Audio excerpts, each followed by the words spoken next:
Hunt for memories. The night in the enclave was heavy with static. Neon veins pulsed faintly along the crumbling concrete walls, flickering like dying stars. In the shadows of the alleys, Kale and his partner Mira moved silently, their boots echoing against wet metal plates that once served as streets. They weren't chasing credits this time. They were after something far more dangerous. A memory capsule rumored to hold fragments of the pre-collapse era. Whispers claimed it contained not just personal recollections, but instructions, maps, even keys to technologies long thought lost. In a world where memory itself had become the most valuable currency, such a capsule was worth more than any life. Kale adjusted the scanner strapped to his forearm. Ghostly green lines traced shifting currents in the air, pointing them deeper into the labyrinth of abandoned infrastructure. Mira, with her sharp eyes and quicker temper, kept one hand on the pistol at her belt, the other brushing against the small knife she always carried. "Signal's faint," Kale muttered, "but it's real. Someone tried to mask it." Mira smirked, though her expression was more brittle than amused. Means we're not the only ones hunting. A hollow hum rippled through the enclave's skeleton, the sound of distant generators, or perhaps something alive moving beneath the metal skin of the city. Both had learned not to ask. The capsule's signal drew them to the heart of the ruins, to a vault sealed long ago by collapsing steel doors. Rust etched patterns across its surface like scars of forgotten wars. Kale knelt, scanning the lock interface, while Mira kept watch on the dead corridor behind them. He whispered, almost to himself, "If the stories are true, this capsule doesn't just hold memory. It holds choice, a map of what we were, or what we could still become." Mira's eyes narrowed. "And that's why someone's going to kill us before we leave with it." The lock clicked. The vault sighed open, like a grave disturbed, exhaling stale air laced with static. Inside, the capsule glowed faintly, floating in its containment cradle, a shard of light, humming with whispers of the dead. Kale reached for it. The hunt had only just begun. Kale's fingers hovered inches above the capsule. It pulsed like a living heart, its glow painting his skin in pale blue. For a moment, he thought he heard voices, fragmented syllables carried through static, rising and fading like waves against stone. Mira tightened her grip on her pistol. "Don't touch it raw. We don't know what it'll do." He slipped on the insulated gloves, though even the fabric seemed to hum when he lifted the capsule from its cradle. The weight was wrong, too light, too fragile, as if the memories inside might shatter at a breath. Behind them, the vault door rattled. The echo came again, sharper this time. Not a generator, not the city. Footsteps. Mira cursed under her breath and slid into the shadows, pistol raised. Kale clutched the capsule tighter, tucking it close to his chest as if it were a child. Shapes emerged from the dark corridor, 3 figures draped in ragged cloaks, their faces hidden behind patched respirators. Hunters. Memory scavengers. Their eyes glinted faintly through the filters, bright with the hunger that only comes when you've forgotten too much of yourself. The tallest one spoke, voice metallic through the mask. "Hand it over. It's not yours." Kale's throat tightened. He knew their kind, those who had lost their pasts in the collapse and survived only by feeding on others' memories. To them, the capsule wasn't history. It was salvation. Mira fired a warning shot into the wall. The sound thundered through the hollow vault. The scavengers didn't flinch. They only stepped closer. Kale felt the hum of the capsule vibrating through his bones. And in that hum, He thought he heard a word, clear and sharp. Run. He glanced at Mira. She nodded once, her eyes hard, her pistol steady. The vault shuddered again as more footsteps echoed from deeper within the ruin.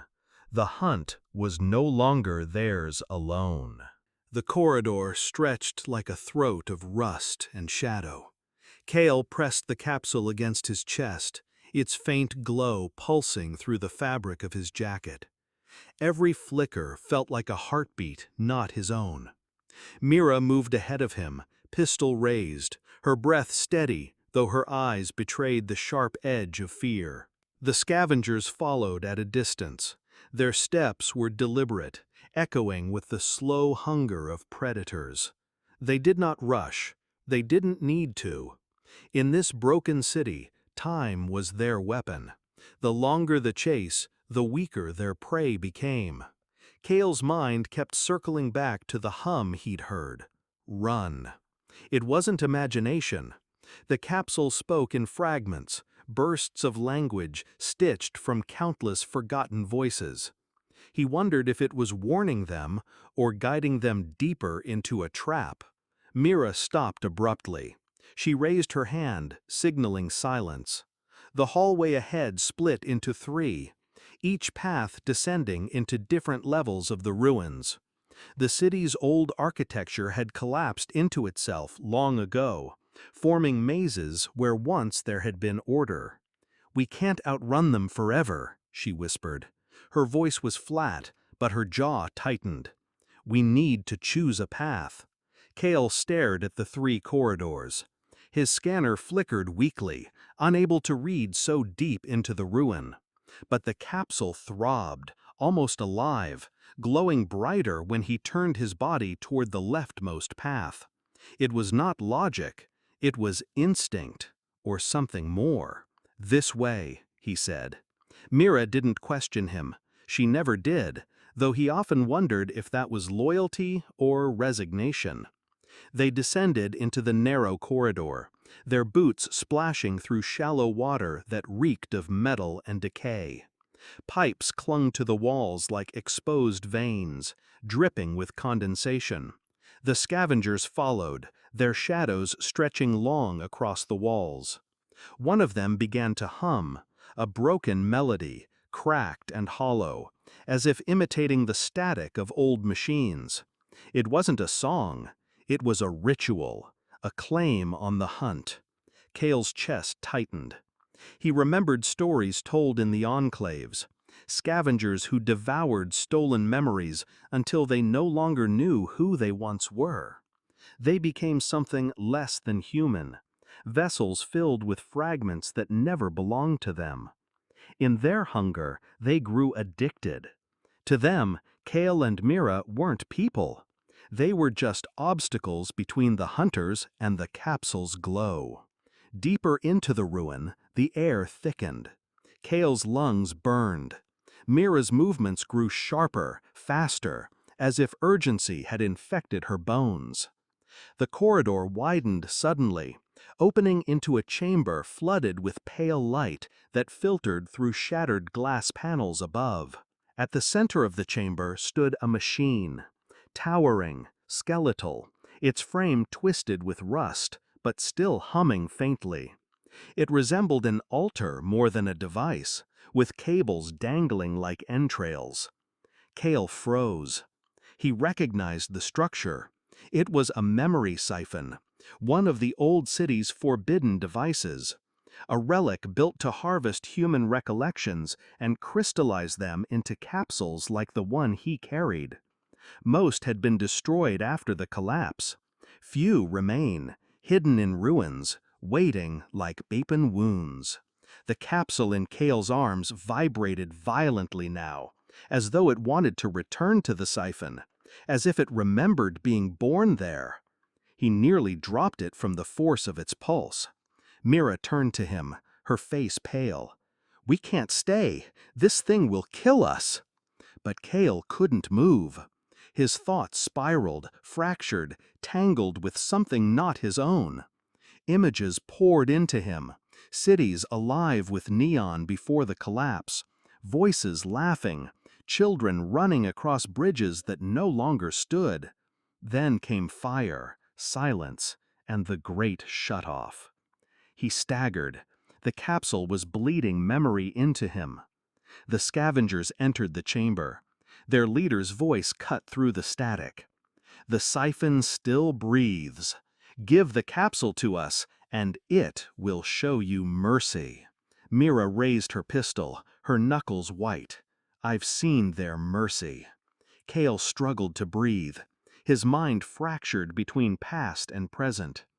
He saw himself reflected in the scavengers, empty and hollow, willing to consume another's life to fill the void inside. For a brief, searing moment, he wondered if they weren't enemies at all, but simply mirrors of what he could become. The capsule pulsed again. Another whisper echoed through his skull. Choose. The scavengers spread across the chamber, their ragged cloaks dragging across the wet stone. Their masks hissed with each breath, mechanical and uneven. The faint light filtering from above carved them into silhouettes, shadow men stitched together from memory and hunger. Mira stood in front of Kyle, pistol aimed, her body taut like a drawn wire. She didn't speak. Words had no weight here. Only choices did. Kyle clutched the capsule, his heart racing against its alien pulse. The siphon loomed behind him, rusted and broken, yet not dead. Its dormant circuits flickered faintly, as though the capsule in his arms had woken it from centuries of slumber. The leader of the scavengers stepped closer. He tilted his head, the cracked glass of his respirator catching the light. "You're already hearing them, aren't you?" His voice was sharp, cutting.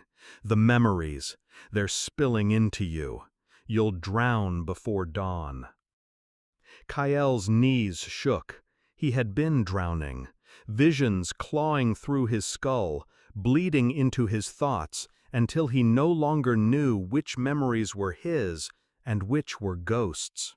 Neon cities, shattered skylines, a woman's face he had never touched but felt he once loved. Mira's voice snapped him back. "Kyle, look at me. Don't listen."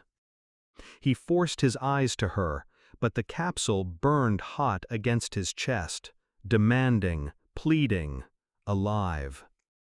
The scavenger leader spread his hands, slow, almost tender.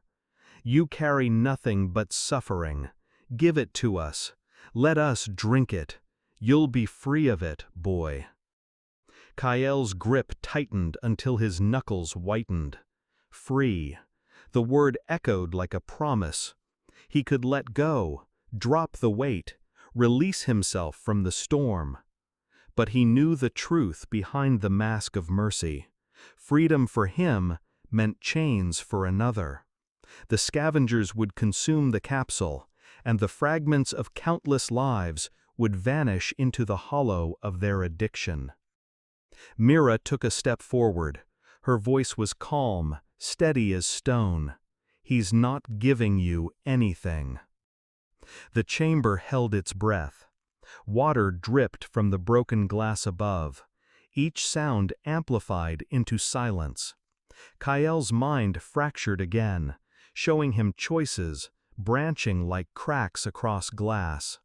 Give the capsule away, flee and let the siphon devour them all. Or something else. He looked back at the siphon. Its frame vibrated softly, metal groaning with a voice too ancient to silence. Symbols etched into its skin shimmered faintly, prayers to forgotten gods of circuitry. The capsule pulsed in rhythm with it, like a child yearning for its parent. Kyle's breath trembled. He realized then that he stood at a threshold. Whatever choice he made, it would not be clean. There was no victory waiting here. only cost. The scavengers shifted, restless, their hunger breaking into movement. Mira raised her pistol, finger tightening on the trigger. Kael closed his eyes for a moment, listening. The capsule whispered again. Not run, not choose. This time, the voice was softer, closer to human. Remember. He opened his eyes. His hands shook, but his grip did not falter. He stepped backward, closer to the siphon. Mira's eyes widened. Kael! But he didn't answer. The machine behind him thrummed louder now, as though sensing its child's return. The scavengers lunged forward, unable to hold their hunger any longer.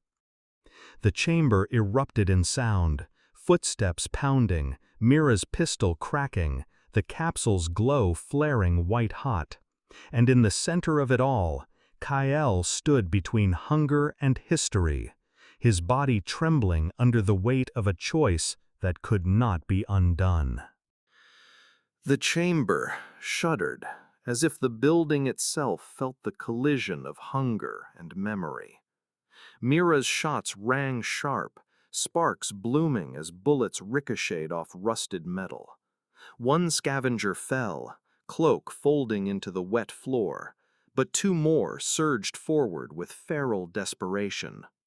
Kael pressed the capsule against the siphon. The machine awoke with a low roar, ancient gears grinding against centuries of rust. Light spread through the cracks in its shell, veins of electric fire. The capsule pulsed once, twice, then sank into the machine's cradle as if it had always belonged there. The scavenger leader screamed, not in fear, but in longing. He threw himself at Kael, clawed hands outstretched, but Mira intercepted him. They collided hard, her pistol falling from her grasp, sliding across the wet stone. She fought with bare fists now, quick and furious, teeth bared in defiance. Kael staggered backward, blinded by the light rising from the siphon. The glow was no longer cold, it was warm, golden, alive. Images poured from it, washing the chamber. Children laughing in forgotten gardens, lovers whispering under neon skies, cities untouched by fire. Memories, countless and fractured, spilled like rivers loosed from a dam. The scavengers froze mid-stride, their masks tilted upward as if they could drink the flood with their eyes. The leader's hands slackened, trembling, his hunger overwhelmed by something he no longer remembered: awe. Kael felt the tide crash through him. He saw himself as a boy chasing shadows, saw Mira's laughter in another life, saw worlds he had never touched but somehow mourned. It was unbearable, infinite, but it was also whole. The siphon's frame split open, energy cascading outward. The chamber shook as if memory itself had weight, pressing against the rotting bones of the ruin. Stones fell, water splashed, the world trembled. Mira broke free from the scavenger leader, stumbling toward Kael. Her voice barely reached him through the flood. "Kael, shut it down! It'll tear us apart!" But he couldn't. His hands hovered uselessly over the siphon's glow, paralyzed. He felt as though the memories were holding him in place, begging him not to let go. Each fragment was a life, a story, a truth ripped from someone's past. Could he destroy that? Could he consign them to silence again? The scavenger leader fell to his knees, mask cracking. His voice came broken, sobbing through static. "Please, let me remember." Mira grabbed Kael's arm, pulling with all her strength. Her eyes were wild, desperate, but behind them burned a strange fire, not fear alone, but defiance of the past's grip. "Kael, listen, they're not ours, they never were." The siphon's glow surged higher, bathing them all in its fractured sun. Kale's mind screamed with borrowed voices. The choice towered over him. Release the flood and burn with it, or sever the stream and bury these ghosts forever. He met Mira's gaze. For a heartbeat, silence fell between the storms of memory. She didn't plead. She didn't command. She only looked at him with a steadiness that anchored him to himself. Kale closed his eyes. His shaking hand reached for the capsule, now fused into the siphon's core. Heat burned through his gloves. Pain shot through his arm like fire. He pulled. The machine roared in protest, metal shrieking. The glow spasmed, flaring brighter than the sun. The scavengers wailed in unison, a chorus of grief as the stream collapsed. Then, with a sound like a world exhaling, the siphon went dark. Silence. Thick, suffocating silence. Kale collapsed to his knees, the capsule clutched to his chest once more. Its glow was gone, its hum silent, as though the memories had retreated into endless sleep. His breath came ragged, each inhale scraping his throat. Mira dropped beside him, dirt streaked across her face, her hands shaking. She didn't speak. She didn't need to. Together, they stared at the dark machine, now nothing more than rust and ruin. The scavenger leader crawled forward, mask shattered, eyes hollow. He reached weakly toward the capsule, but his hand fell short. He sagged to the ground, broken, whispering a word Kale barely caught. Empty. Water dripped again from the ceiling. The city's silence returned, heavy and cold. Kale's arms trembled as he looked down at the capsule. It no longer pulsed, no longer whispered, yet somewhere in his chest lingered a trace of what he'd felt, a warmth that wasn't his, but that he carried now, whether he wanted it or not. Mira finally spoke, her voice hoarse. "We can't keep it, not like this." Kale didn't answer. His eyes stayed fixed on the capsule, his reflection warped in its dead shell.